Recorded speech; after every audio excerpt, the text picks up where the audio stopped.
The tragic case of Bryanna Barozzini, a 20-year-old woman from Ohio, has captivated public attention due to its complex emotional layers and the severe consequences of a momentary decision.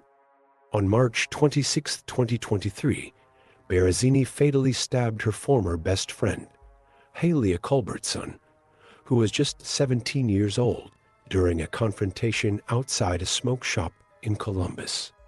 This incident not only resulted in the loss of a young life, but also opened discussions on youth violence, self-defense laws, and the intricacies of personal relationships.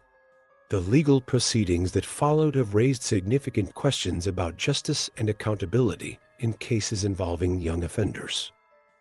But first, subscribe to our channel for more content, and don't forget to share it with your friends and family. Bryanna Barozzini was a young woman navigating the challenges of early adulthood. Described as having a troubled history with her friend Halia Culbertson, their relationship had soured prior to the incident. The dynamics of their friendship, marked by tension and conflict, played a crucial role in the events that unfolded that fateful night. Halia Culbertson was remembered as a vibrant and promising teenager with a bright future ahead. Friends and family described her as warm-hearted and full of life. Her untimely death not only shocked her community, but also left a profound impact on those who loved her. The loss of Halia represented not just the death of an individual, but the shattering of dreams and potential.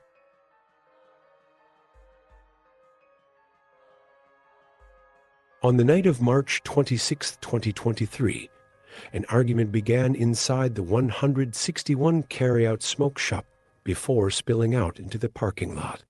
Witnesses reported that Culbertson had been ejected from the store, but waited for Barozzini to exit.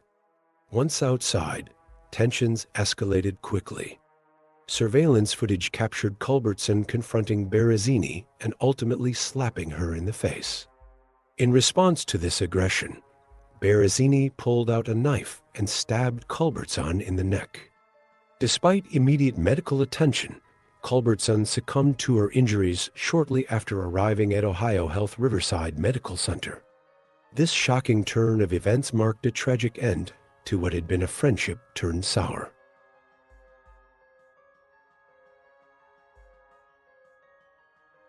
Following the stabbing, Barozzini was charged with first-degree murder.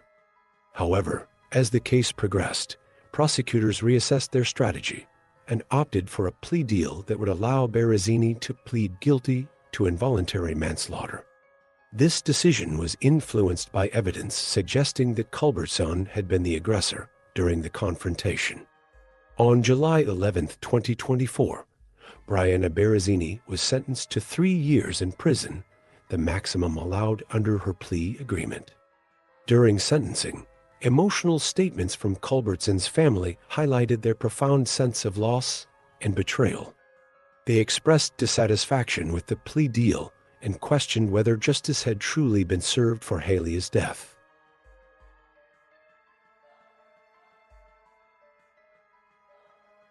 During sentencing, family members of Halia Culbertson delivered heartfelt victim impact statements that highlighted their grief and anger over losing someone so young and full of potential. Halia's mother described how trust had been shattered by an act of violence perpetrated by someone who was once close to her daughter. The community's response to this tragedy has been one of shock and sorrow.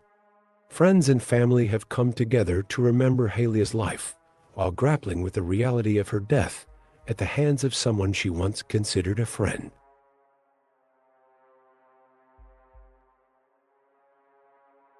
Barozzini's defense argued that she acted in self-defense during the altercation. This claim raises important questions about how self-defense is defined and applied within legal frameworks, especially concerning youth violence. The plea deal and subsequent sentencing reflect broader trends in how legal systems handle cases involving young offenders. The complexities surrounding self-defense claims necessitate further examination within society to prevent similar tragedies in the future.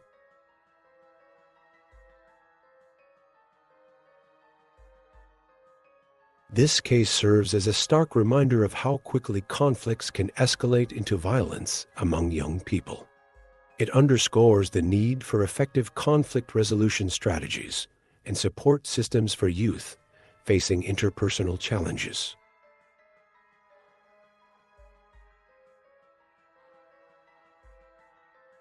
The case of Bryanna Barozzini is not just about legal outcomes. It represents real lives affected by violence and loss. As communities continue to grapple with issues surrounding youth behavior and conflict resolution, it is crucial to foster environments where dialogue prevails over aggression.